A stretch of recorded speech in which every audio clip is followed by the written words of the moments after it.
Goedenavond, het is zaterdag 23 juli en u kijkt naar het Zeeuwse nieuws van vandaag.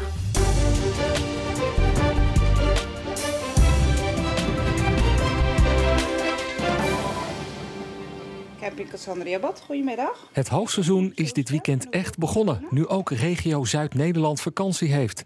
Bij camping Cassandriabad in Retragement loopt het al aardig vol.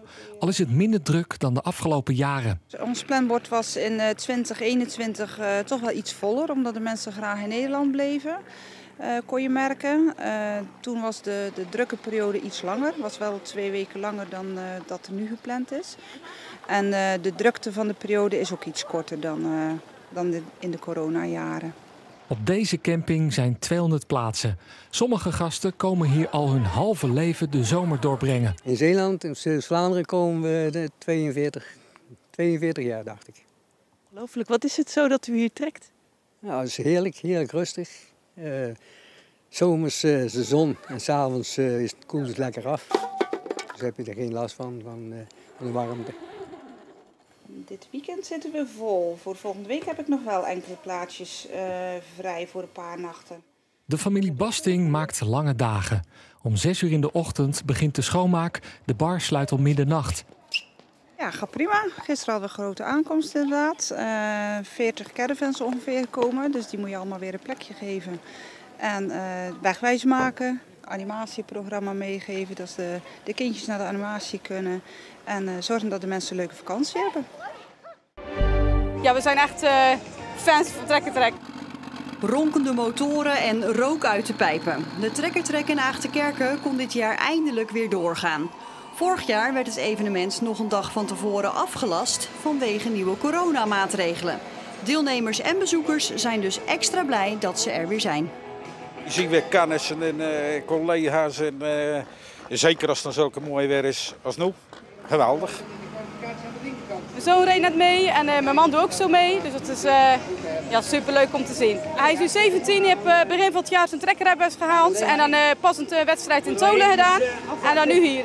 Enorm leuk. Ja, thuiswedstrijd voor ons, dus dat is echt heel erg leuk. Ja. Al die rook uit de pijp komen, ja. Dat is echt wel leuk. Ben je hier voor het eerst? Ja, klopt, ja. Het valt dus niet tegen? Nee, zeker niet. Het is best wel leuk, ja. Voor deze deelnemer is het de tweede keer dat hij meedoet. Ja, je probeert ook wel te winnen. Maar er is geen ene trek is hetzelfde. Als ik nu zou winnen dit jaar en ik laat de trekker in precies dezelfde staat, dan denk ik van, dan ben ik volgend jaar weer. En dat is gewoon geen waar. Dat weet je nooit van tevoren. Bij de Trekker-Trek moeten deelnemers een sleepwagen met zware gewichten zo ver mogelijk trekken over een baan met grond. Zo'n 5000 bezoekers kwamen daar naar kijken. U bent op zoek naar iemand voor een relatie, als ik vragen mag, of meer voor een vriendschap? Iemand vinden voor een vriendschap of relatie valt niet mee, merkt Jessica Govaert uit Oostburg. En daarom besloot ze matchmaker te worden voor zoekenden in haar regio. Je hebt wel landelijke datingsites, of net over de Belgische grens. Maar vooral mensen, Zeeuws-Vlaanderen is een landje apart. En mensen vinden het gewoon toch leuk om hier elkaar tegen te komen. Samen met haar compagnon maakt ze matches op basis van leeftijd, interesses en persoonlijkheid. De gegevens blijven privé. Foto's op datingsites of wat dan ook, ja, dat vinden we hier allemaal heel eng. Dat vinden de mensen een beetje spannend.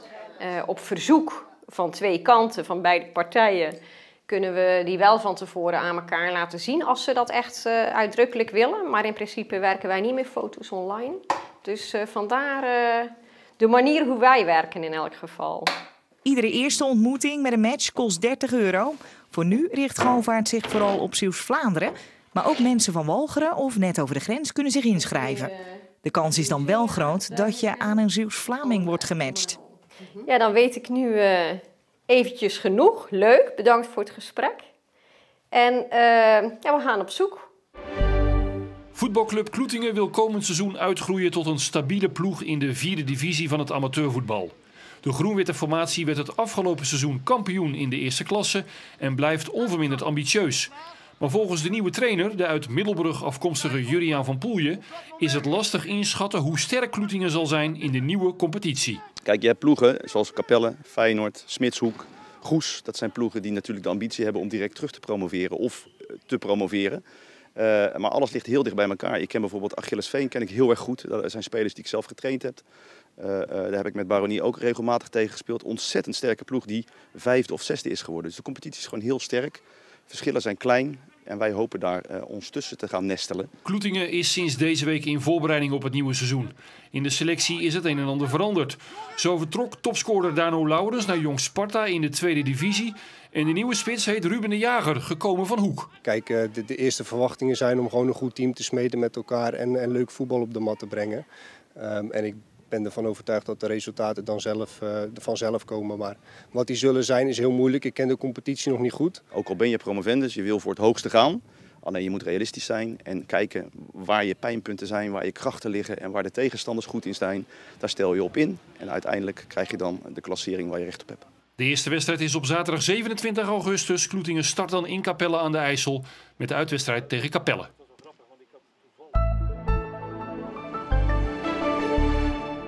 Het was vandaag een vrij zonnige zomerse zaterdag met maximumtemperaturen hoger dan gisteren tussen 23 tot ruim 25 graden in het zuidoosten van Zeeuws-Vlaanderen. En daarbij hadden we weinig wind. De wind was in eerste instantie zwak uit het oosten, later veranderlijk en in de loop van de middag werd die zwak tot matig uit het noordwesten tot noorden.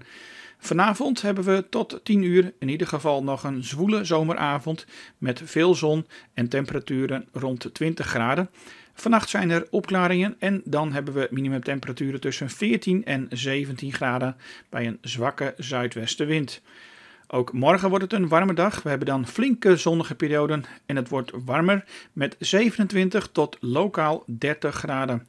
Begin volgende week ligt de temperatuur al snel weer op een lager niveau. Op maandag wordt het rond 23 graden en op dinsdag liggen de temperaturen rond 20 graden. En we hebben daarbij dan een afwisseling van veel wolken, af en toe zon en zo nu en dan een enkele bui. Vanaf woensdag wordt het al overwegend droog. En tot zover en graag ook tot zo, want dan ben ik bij u terug met een overzicht van het Zeeuwse nieuws van de afgelopen week.